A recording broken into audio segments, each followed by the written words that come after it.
supplier or manufacturer, i-PM nyo po yung page natin para po dun sa locators fee. Once nabayad na po ang locators fee ninyo, pwede ko po kayong i-direct sa manufacturer saka sa mga importer. So, ano po ba yung makukuha nyo once na nabayad na kayo sa locators fee? So, makakakuha po kayo, depende po yan sa bodega na hanap ninyo.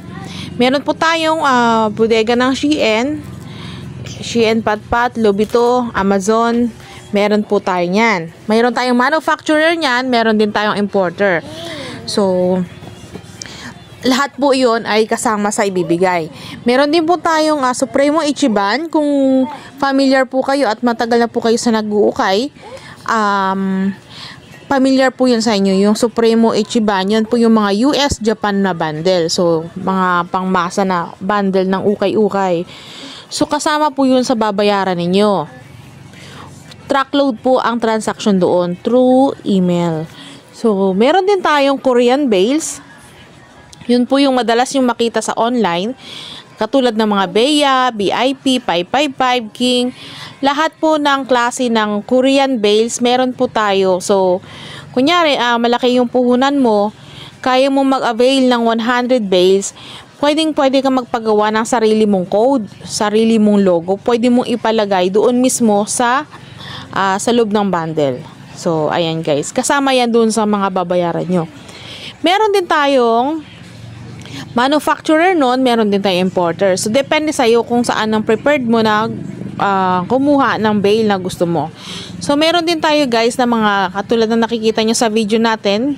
So, meron tayong premium to top grade na bags. So, kung makikita nyo guys, branded bags po ito. Available po yan sa atin. At kitang-kita nyo naman through online, trending po yung mga branded bags natin. So, meron po tayong manufacturer nyan, supplier from China, at meron din tayong importer dito sa Pilipinas na pwede mong pagkuhanan. Guys, kung interesado po kayo sa locators fee, i-PM nyo po yung page natin para po mas mabilis po tayo sa transaction. And guys, kung makikita ninyo, lagi po ako nagpo-post ng proof of transaction dito sa page para po makita ninyo na tayo ay legit.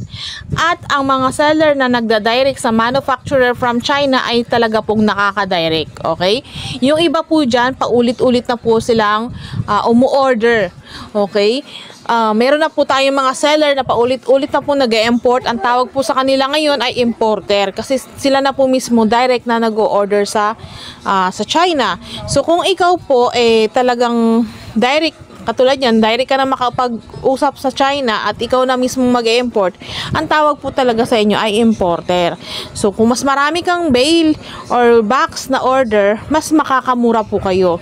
So, yung mga Chinese po na kausap natin na supplier ay mababait po yan. Kaya wag po kayong mag-alala kasi talagang kahit paulit-ulit po kayo magtatanong, sumasagot at sumasagot po sila. Kaya kung ako sa inyo, mag-PM na po kayo sa page na to, Yuki Alex Vlogger, para po dun sa locators fee, para po makapag-direct na po kayo sa kanila. So, magkano po bang puhunan kapag magda-direct sa manufacturer ng China? So, pag sinabi mo pong premium sa top grade bags, ang puhunan po niya nasa 300 to 800 pesos lang po. Okay? Hanggang 800 lang po. Ngayon, pag tumaas po ng 800, ibang quality na po yun. Kasi may iba-iba silang quality. So, ang mangyayari nun, makukuha nyo po ang premium to top grade bags ng 300 to 800 lang po. Okay, pag sa Pilipinas nyo po kukunin yun, umaabot po yun ng 500 to 1,100. So, magkaiba po yung presyo. Kaya kung ako sa inyo at meron kayong budget, kahit na maliit man yan, pwede na po kayong dumirekta sa manufacturer from China. Ngayon, kung sa bundle naman po ang itatanong ninyo, meron din po tayong mga bundle doon sa China na 1.4 hanggang pataas. Okay? Kasi iba-iba po yan eh.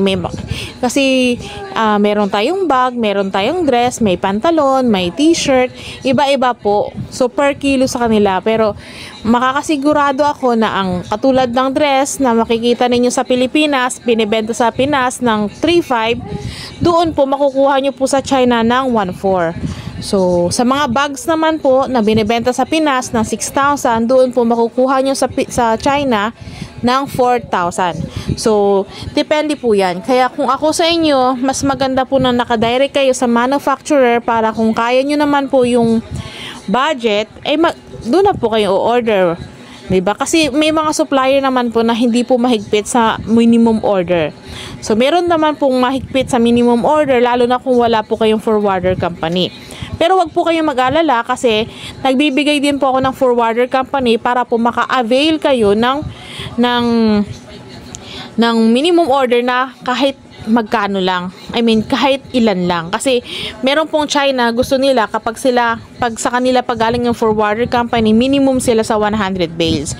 Pero kapag may forwarder company ka, may i-recommend ako ng forwarder company na pwede mong gamitin. So, pwede ka mag-order ng kahit magkano lang. Kahit isang bale lang po. Kahit isang box, pwede nyo pong bilhin. So, ayan guys. Kaya kung ako sa inyo, magbayad na po kayo ng locator's fee para po mas mapabilis po yung transaction at makadirect na po kayo sa manufacturer from China. Mas maganda po kasi ang nakadirect ka kasi doble-doble po talaga ang kikitain ninyo compare dito sa Pilipinas.